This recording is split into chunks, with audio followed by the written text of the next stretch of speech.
सलाम, सत श्री अकाल, नमस्कार। आपने एक गीत तो सुना होगा जो अमिताभ जी ने गाया था।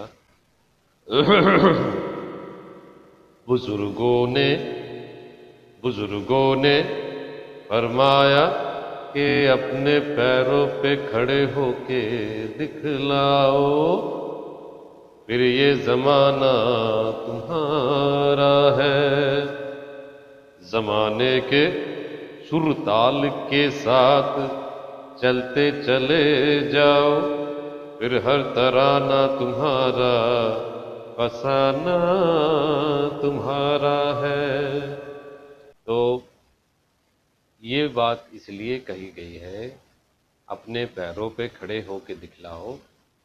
आपकी एड़ी में कभी कभी मोच आ जाती है। दरअसल होता क्या है कि हमारी जो, मेरे ठीक स्क्रीन के पीछे आप पैर की एड़ी देख रहे हैं, उसमें दो बोन्स हैं, टिबिया और फिबुला, जो ऊपर से घुटने से एड़ी के पास आके जुड़ते हैं और नीचे एड़ी का जॉइंट होता है। अब छोटे से हिसाब से हमें इसे समझना है, ज़्यादा बड़े हिसाब में नहीं जाना है। हमारे हर जॉइंट में हड्डी के कार्टिलेज होता है जो कुशन का काम करता है, जिससे हमें चलने में, कंप्रेशन में, मोशन में एक तरह की सहूलियत होती है, शॉक अब्जॉर्बर का काम करता है। लेकिन इसमें समस्या तब आती है जब अचानक आप हाई हील सैंडल या ऐसे रोड की तरफ चल रहे हैं जो ऊबड़ खाबड़ है, तो पैर में मोच आ जाती है। ऐसे में जब आपके पैर में मोच आ जाती है तो आप 48 आवर्स के अंदर एक आइस पैक लगा सकते हैं। ये जरूरी है, ये एक्यूट इंजरी में आता है। इसके बाद आप थोड़ा सा इस पे एक चीज़ पे ध्यान देंगे कि ये टोटली आपका bones, joints, ligaments, tendons, muscles, nerves, blood vessels, कहने का तात्पर्य यह है कि 7 जो चीज़ें हैं उनका मिश्रण आपकी एड़ी के पास मिला हुआ होता है। ऐसे में कुदरत ने हमें कुछ ऐसे सिम्टम्स, सिग्नल दिए हैं। जब चोट लगती है तो रेडनेस आती है, जिसे इन्फ्लामेशन कहते हैं, और एक दूसरी चीज सूजन आती है। इन दोनों चीजों को कम करने के लिए आपको सबसे पहले इन्फ्लामेशन पे काम करना होता है। तो इन्फ्लामेशन पे काम करने के लिए वो आपके रेडनेस को कम करने के लिए आइस पैक लगाएंगे।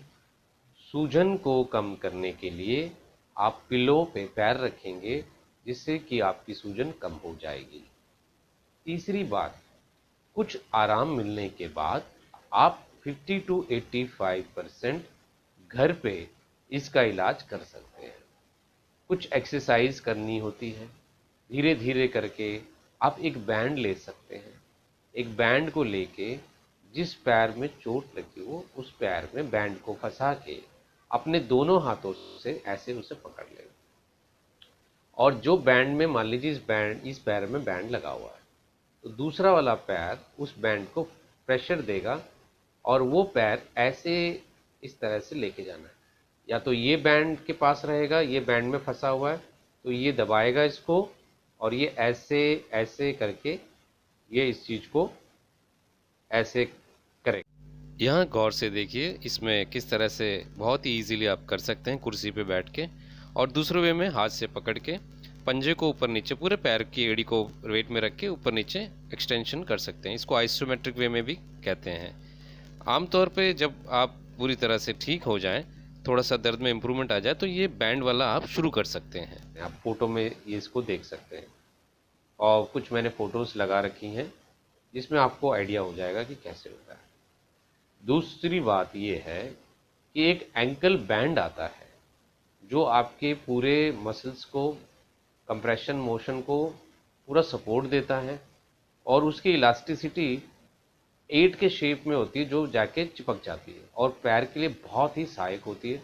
वजन को, पूरे बॉडी वेट को सपोर्ट करता है पैर के एड़ी के पास। अब आती है बात इसके अलावा और क्या करें। देखिए 10:30, 10 या 11 के बीच भी आप थोड़ा सा 15 मिनट के लिए धूप ले सकते हैं, अगर आप सुबह नहीं उठ पाते। सुबह सुबह उठने वाले तो आराम से 6-7 बजे के आसपास ले सकते हैं, नहीं तो शाम के समय जब सूर्यास्त होने से पहले भी थोड़ी सी धूप ले सकते हैं। विटामिन डी बहुत ज़रूरी है। अब आपकी डाइट के अंदर आपको क्या करना होता है, जैसे आपकी डाइट है मान लीजिए, तो आपकी डाइट में ऐसा होगा कि आपको साग सब्जी का सेवन करना है और आपको जितना हो सके तली हुई चीज़ें नहीं खानी है, दूध के डेयरी के प्रोडक्ट्स नहीं लेने हैं। अगर कोई आपसे कहता है कि इससे कैल्शियम मिलता है, ऐसी कोई बात नहीं है। कैल्शियम के और भी सोर्स हैं, मैंने आपको पहले ही धूप के विटामिन डी लेने का बता चुका हूँ, और दूसरा आपको साग सब्जियों के बारे में बता चुका हूँ। इसके अलावा आपको कैल्शियम अधिक मात्रा में बनानास, आपको केले में अच्छी मात्रा में कैल्शियम मिल जाता है, और ओट्स ले सकते हैं, दलिया ले सकते हैं अगर आपको जल्दी रिकवर होना है। इसके अलावा अनुलोम विलोम प्राणायाम करें। अब आती है पैर की एक्सरसाइज। जब जैसे जैसे आपको सुधार होता है तो आपको करना क्या है, पहले तो बैंड वाली एक्सरसाइज हो गई। अब कैसे करना है कि जैसे मान लीजिए ये आपका एक पैर है, तो उसको धीरे धीरे ताड़ासन की तरह ऊपर उठा के पंजे से फिर नीचे आएंगे, फिर धीरे से ऊपर को उठेंगे, फिर नीचे आएंगे। ये आपको सपोर्ट के साथ करना है। इससे भी काफ़ी हद तक पंजों के बल खड़े होने पे आपकी एड़ियों के आसपास की चीज़ों को आराम मिलता है। दूसरा, आप एक एक्यूप्रेशर पॉइंट करेंगे पैर की एड़ी के पास, जिसको मीडियल एरिया कहते हैं। वो आपको स्क्रीन पे मैं दिखा दूंगा। वहाँ पे आप आराम से उसको रब करना है, क्लॉकवाइज और एंटी क्लॉकवाइज, बड़े ही ध्यान से आपको करना है। ये सब चीज़ों को आप ध्यान से अगर करते हैं तो 50 to 80% आप घर पे ही अपने एक्यूट प्रॉब्लम को ठीक कर सकते हैं। अगर आपकी कोई भी क्वेरी है, अगर आप कुछ और पूछना चाहते हैं, तो कृपया मुझे व्हाट्सअप करें, मैसेज करें।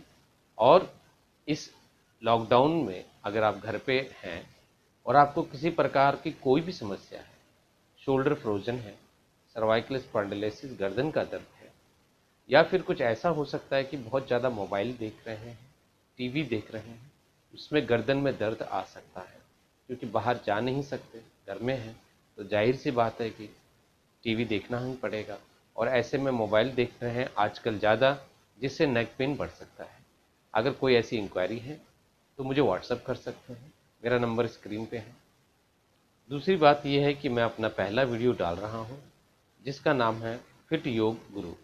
आप इस चैनल को सब्सक्राइब कीजिएगा और बेल आइकन के बटन को दबाइएगा, ताकि आपको कोई भी इंक्वायरी पूछनी हो तो आप पूछ सकते हैं डायरेक्ट। और अगर कोई भी मैं नया वीडियो बना रहा हूँ तो वो आपके पास पहले पहुँच जाएगा। सलाम, सत श्री अकाल, नमस्ते, धन्यवाद। फिर मिलेंगे। जय हिंद, जय भारत।